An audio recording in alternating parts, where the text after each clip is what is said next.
Do të qëndrojmë tek këto deklaratat të kryeministrit Edi Rama, ku për më shumë do të zhvillojë një bisedë me kreun e shoqatës së biznesit të vogël dhe të mesëm, zoti Mbujar Muço. Zoti Muço, përshëndetje, faleminderit. Edhe unë ju përshëndes dhe ju falenderoj për këtë. Zoti Muço, si që ndoqëm, kryeministri Rama njoftoi një marrëveshje me Bankën e Shqipërisë për dhënien e kredive për të ndihmuar biznesin. Sa ndihmon kjo nismë biznesin e vogël, por dhe atë të mesëm? Faleminderit. Unë po e nis me një fjalë popullore, që e shpreh më mbi vonë se sa kur. E përdora këtë shprehje popullore për arsye se të paktën sipas asaj që u transmetuat edhe juve, për që kemi dëgjuar dhe në mediat e tjera, kryeministri erdhi të paktën ato kërkesa që ne kemi kohë dhe vite që i kërkojmë. Se e përmend këtë me fjalë që kemi kohë që ne e kemi përmend. Pa kreditim me kushte dhe me interesa të buta për biznesin e vogël të mesëm, ka qenë e pamundur për të zhvilluar biznesin.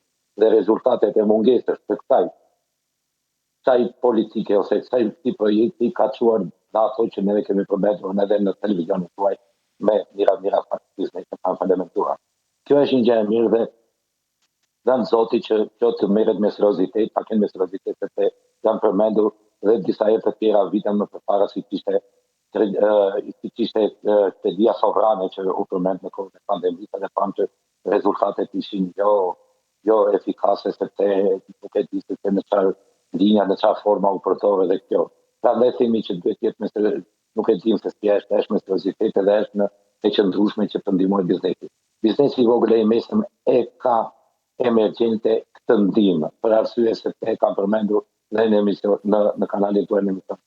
Biznesi i vogël e mesëm është i pamundur sot në këto kushte që është të kreditohet nga bankat e nivelit, nga bankat e Shqipërisë, por dhe nga bankat e nivelit të tjerë. Sepse bankat kërkojnë procedura kolaterali ose garancira në forma të ndryshme. Biznesi i ka të pamundur ato. Kjo është pika e parë, që ta plotësoj këtë. Pika e dytë është sepse normat e interesave të bankave që sot operojnë me kreditimin e bizneseve apo dhe me të qytetarëve janë aq të larta sa biznesi i ka të pamundura për t'i marrë këto para për t'i përdorur sepse është e pamundur që ai t'i marrë këto para t'i përdorë dhe të nxjerrë fikimet që të paguajë interesat e bankës, por të nxjerrë fikimet e mirëmbajtjes. Prandaj ne kemi kërkuar dhe në një emision para pak ditësh, unë kam kërkuar në kanalin tuaj që i kam thënë që ndryrja e parë kryesore e qeverisë duhet të jetë kreditimi i biznesit.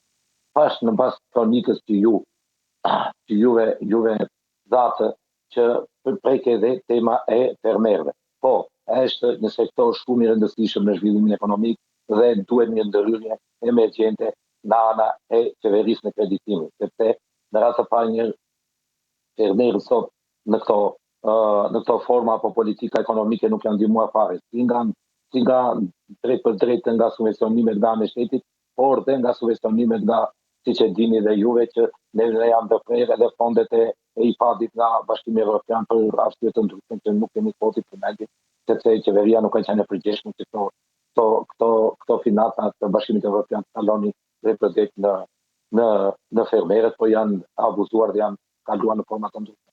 Prandaj e përmenda dhe më sipër që më mirë vonë se sa kur do ta shikojmë se sa serioze do jetë dhe në çfarë forme do ndërtohet, por unë po i mësoj prapë faktin që në momentin që nuk ka një garanci nga ana e shtetit në ndërmjetësim nëpërmjet bankave, të paktën në uljen e interesit, sepse mund të jepen kredira, sepse bankat kanë para sot edhe mund të japin kredira jo për bizneset, por dhe për qytetarët të thjeshtë, por sa e mundur që ky biznes ta marrë dhe të jetë efikas, sa çfarë interesi do ketë, çfarë kushte do kërkojnë, sepse duhet të dimë një fjalë, sot bankat kanë disa procese burokratike që është e pamundur të operojë biznesi i vogël. Çfarë kërkojnë? Kërkojnë garanci siç e përmendëm më sipër, garanci kolaterale.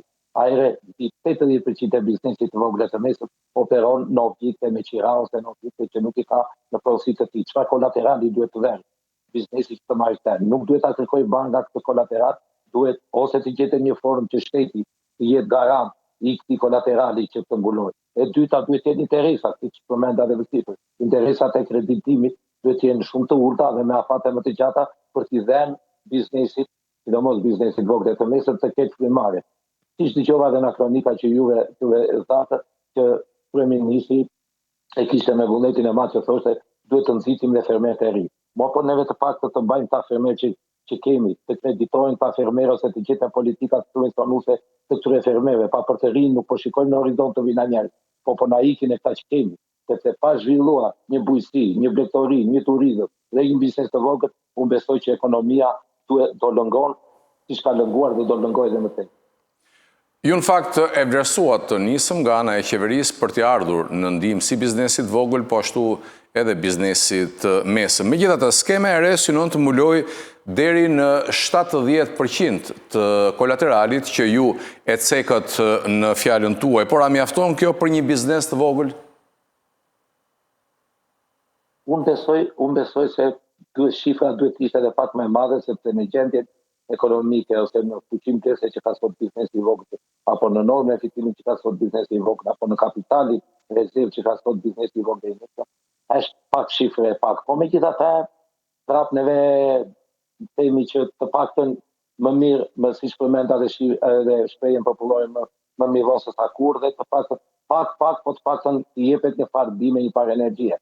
Por tash edhe njerëz që përmendën tipër, nuk e di në si do bëhet kjo, si do interpretohet, çfarë marrëveshje do bëjë me bankët, sa serioze do jetë, çfarë procedurash do të ndjeki banka, sepse tash edhe njerëz neve na trembin çik procedurat burokratike që kanë bankat, garantitë dhe të tjera, po dhe plotësimi i dokumentacioneve, se duhet kuptojmë një gjë që biznesi i vogël nuk ka dhe infrastrukturën e kompletuar për sa i përket asistentës juridike dhe ekonomike që të merret me këto procedura, të bëhet një procedurë sa më e thjeshtë dhe sa më e kuptueshme edhe për biznesin, sepse duhet kuptojmë dash fermeri, dash biznesi i vogël që operon në shërbime, apo dhe biznesi i mesëm, nuk është i kompletuar si biznesi e mëdha që kanë kompanitë, kanë me infrastrukturën e tyre të pajisur me konsulent juridik, ekonomik që i plotësojnë to. Prandaj e thash edhe një herë, edhe i mësoj faktikisht që në fillim të erës të kenë të qarta këto kërkesa që ka biznesi për të bërë sa më efikase kjo ndihmë që unë e quaj një ndihmë goxha të madhe në qoftë realizohet, dhe ne vim në atë të thamë që duhet ish bërë me vite më përpara, por sido që t'jetë puna të paktën tani po t'jepet një ndihmë e madhe, se duhet kuptojmë një gjë. Biznesi i vogël i mesëm, jo vetëm në Shqipëri, por në çdo vend të Bashkimit Evropian dhe në botë është lokomotiva kryesore e zhvillimit ekonomik. Është në Shqipëri operon 93%. Jo se jep një ndihmë të madhe dhe një kontribut të madh në finansat e drejta të shtetit, por ka një mision goxha më të madh që zbut socialin, sepse punëtorët dhe punëtorët fuqinë punëtore më të madhe që operojnë në Shqipëri. Ju përmendët edhe pjesën e kredive. Në fakt është folur për interesat të ulta të kredive. A i konsideron shoqata juaj këto norma si konkurruese në kushtmet e sotme të tregut? Në qoftë se interesat, se ne nuk e dim në çfarë shifra do vinë, po të jetë me këto shifra të interesit që kanë sot bankat, është e papërballueshme, dhe unë besoj se kjo do jetë një skemë e dështuar, sepse biznesi nuk do t'i marrë këto kredi, sepse ka të papërballueshme për të përballuar këto interesa, sepse që të konkurrosh me vendet e rajonit, që të një fermer apo një biznes të marrë kredi dhe të paguaj interesa bankare 18, 20 dhe 25% është e pamundur të merret kjo kredi dhe të jetë efikase, sepse dhe normat e fitimit të këtyre lloj bizneseve janë shumë të ulta. Nëse marrim një biznes të vogël, norma e fitimit është 10-12%. Nëse interesi bankar del 18%, 20%, atëherë kjo skemë është e dështuar. Atëherë ose fermer ose bizneset apo fermerët nuk do ta marrin këtë kredi, ose dhe ata që do gabojnë që do ta marrin do falimentojnë, sepse do jetë të papërballueshme. Prandaj tash kjo do një studim të mirëfillt, do dhe një studim që unë besoj që qeveria duhet të jetë pak më hapur, të konsultohet me grupet e interesit, të gjendet ilaçi ose të viret pika mbi i, që të gjendet forma dhe mënyrat e duar që të jetë efikase, dhe kjo skemë, dhe kjo front të jetë efikase, sepse tham, nëse do qëndrojmë në këto kushte të këtyre interesave që janë, unë besoj që jo fermer dhe jo biznesi i vogël dhe i mesëm nuk do marrë kredi, sepse ka të papërballueshme, ose dhe ata që do ta marrin do dalin të dështuar. Po, ndërkaq ka dhe diçka tjetër, zoti Muço. Shumë bizneset vogle operojnë me deklarime minimale. Si do të ndikojë kjo në mundësinë e tyre për të përfituar nga kreditimi i garantuar nga shteti? Tash ju thate që shumica e bizneseve të vogla deklarojnë kur bëjnë bilancet, deklarojnë me fitime minimale. Pjesa më e madhe do të jemi më të gjatë, pjesa më e madhe është realiteti, aq janë ato fitime, detyrimisht, që përmenda me si të fitimin, si po të shumim. Ka abuzive, nuk them se nuk ka, por kjo do jetë edhe një skemë, një formë mirë për të nxjerrë dhe atë deklarimin real që do ketë biznesi, se nëpërmjet kontrolli që do bëhet nëpërmjet shtetit, bankë dhe biznesit të vogël do jetë më efikase, që dhe shteti do ta ketë institucionet shtetërore, do ta ketë më të posaçme për të kontrolluar për sa i përket atë xhiron reale ose fitimin real që ka biznesi. Prandaj kjo është një formë e mirë, por kur merret me seriozitet, me dashamirësi, po merret edhe me përgjegjësi, këto iniciativa besoj që ndikojnë edhe në disiplinimin në luftën kundër informalitetit, por dhe në forma të tjera është një formë goxha efikase dhe goxha e dur që të disiplinojë për sa i përket edhe këto pjesë, këto fenomene që kemi, siç është informaliteti apo korrupsioni apo gjërat e tjera. Në opinionin tuaj, a është mjaftueshëm një kredi për të shpëtuar një biznes që përballet me rritje kostosh çdo ditë, përfshirë këtu edhe rritjen e çmimit të karburanteve? Ne nuk themi se është shpëtimi, por në këtë kohë ekonomike që po përjetojnë bizneset tonë, po dhe qytetarët, po sidomos bizneset e fermerët, ne themi që është një storum që mundet diçka të ndikojë në shëndetin nuk themi se do ta shërojë 100%, sepse kjo është, siç e përmendëm, një pandemi ekonomike, nuk e tetëroj të them, por do jetë një ndihmë që besoj me disa politika të përgjithshme dhe me disa stimbulime të përgjithshme, besoj se diçka mund të rigjenerojë edhe mund të rigjenerojë shëndet në ekonominë e bizneseve, se në radhë parë, do më falni nëse do marrë pak kohë, neve duhet të kemi përveç politikave për sa i përket në biznesin, ne duhet të kemi dhe politika për sa i përket në ekonominë qytetare, në ekonominë në shoqëri. Sepse duhet të kuptojmë një gjë, ne biznesi i vogël dhe i mesëm i kemi lidhje të marrëdhënie të drejtë për drejta i kemi qytetarë. Në momentin që edhe sikur biznesi i vogël të marrë kreditime apo financime apo ndihma në forma të këtyra në qoftë se qytetari është i smur ekonomikisht, përmenda sepse në këtë koment, ajere është i dështuar dhe ky politik sepse në qoftë se qytetari nuk do rriti konsumin, nuk do bëj rritjen e xhiros për sa i përket në bizneset, ajere detyrimisht mori kredi, në qoftë se nuk rritet fuqia breste, detyrimisht i dështuar, ose në qoftë se nuk rritet prodhimi bujqësor ose rritja e prodhimit vendas, të rritjen e eksporteve dhe të paksohen importet, ajre detyrimisht edhe ky kredi nuk do jetë efikase. Prandaj tash duhet një kompleks, në një kompleks, kjo është një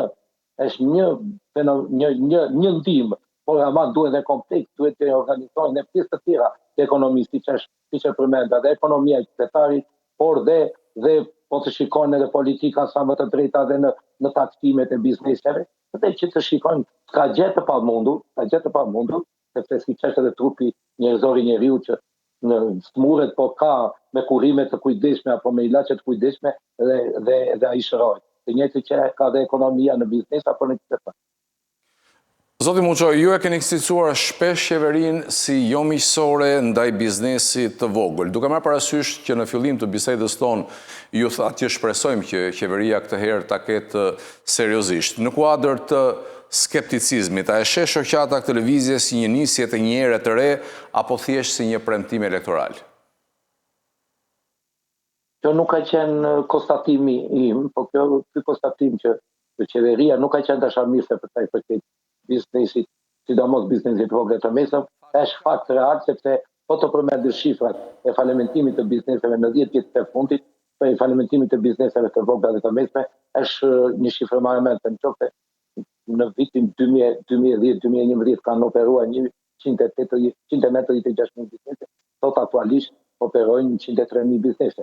Kjo ka qenë për dy arsye. E para ka qenë politikat e gabuara që kanë ndjekur qeveria dhe e dyta emigrimi në mënyrë të pa përmbajtur të qytetarëve shqiptar, duke mos e parë presën këtu ose duke qenë në falimentim të bizneseve janë larguar. Pra, këto janë fakte që jo se i thot zoti Muço, po i thot gjithë qytetarët apo gjithë njerëzit që shikojnë. Prandaj thash edhe atë shprehje popullore më vonë se sa kur. Ka problem. Neve themi që ka mundësira rikuperimi, ka mundësira rigjenerimi, por duhet duhet një politikë krejt ndryshe nga ato politika që janë ndjekur deri sot, duhet një transparencë krejt ndryshe nga transparenca që janë bërë sot, dhe ne si biznese neve duhet ta shikojmë në biznese, grupet e interesi, shoqata e biznesit vogël, po dhe shoqatat e tjera, po dhe kompanitë e tjera, duhet të shikojnë si bashkëpunëtor midis qeverisë, biznesit vogël e të mesëm dhe biznesit të madh, duhet një tre komponentë që të shikojnë si bashkëpunëtor midis njëri tjetrit, se pa të tre këta komponentë nuk ka zhvillim. As qeveria, nëse nuk ka biznes të vogël e të mesëm, nuk ka të vjelet të ardhësh apo ato që përmendet me tipë punësim dhe vetë punësim, pas dhe kompanitë e mëdha, produktet e tyre që i prodhojnë apo i importojnë apo i sjellin, nuk ka nëse ka një lëngim në biznesin e vogël dhe të mesëm. Pra, tash edhe një duhet një koordinim i të gjitha faktorëve që të eci edhe ekonomia shqiptare si gjitha vendet e tjera. Dhe po marr pak kohë, ja shikojmë në mos reagimin real që ka sot qeveria për sa i përket një fenomeni shumë të rëndësishëm që është çmimi i karburantit. Shikojmë që vendet e rajonit apo vendet e Bashkimit Evropian kanë ndërhyrë në mënyrë të menjëhershme për të krizët të çmimit të karburantit. Në Shqipëri po shikojmë që nuk ka një reagim fare, flitet me një bordin drejtues të karburantit, por çfarë? Ka vajtur çmimi i karburantit në 1 litër naftë apo 1 litër benzinë ka shkuar në 2230 deri në 2250 lekë litër apo 40 letra, na kuptojnë edhe shqiptarët. Kjo është një çmim kolosal. Pra, dhe kjo është një barë e rëndë që po rëndon dita nga ditë, po rëndon në kurrizin të bizneseve po dhe të qytetarëve. E kuptoj. Zoti Muço, unë të falenderoj për bisedën, ishte kënaqësi që të kisha drejt për drejt. Edhe unë ju falenderoj për mundësinë që na jepni të shprehim mendimet dhe shqetësimet. Faleminderit edhe një herë.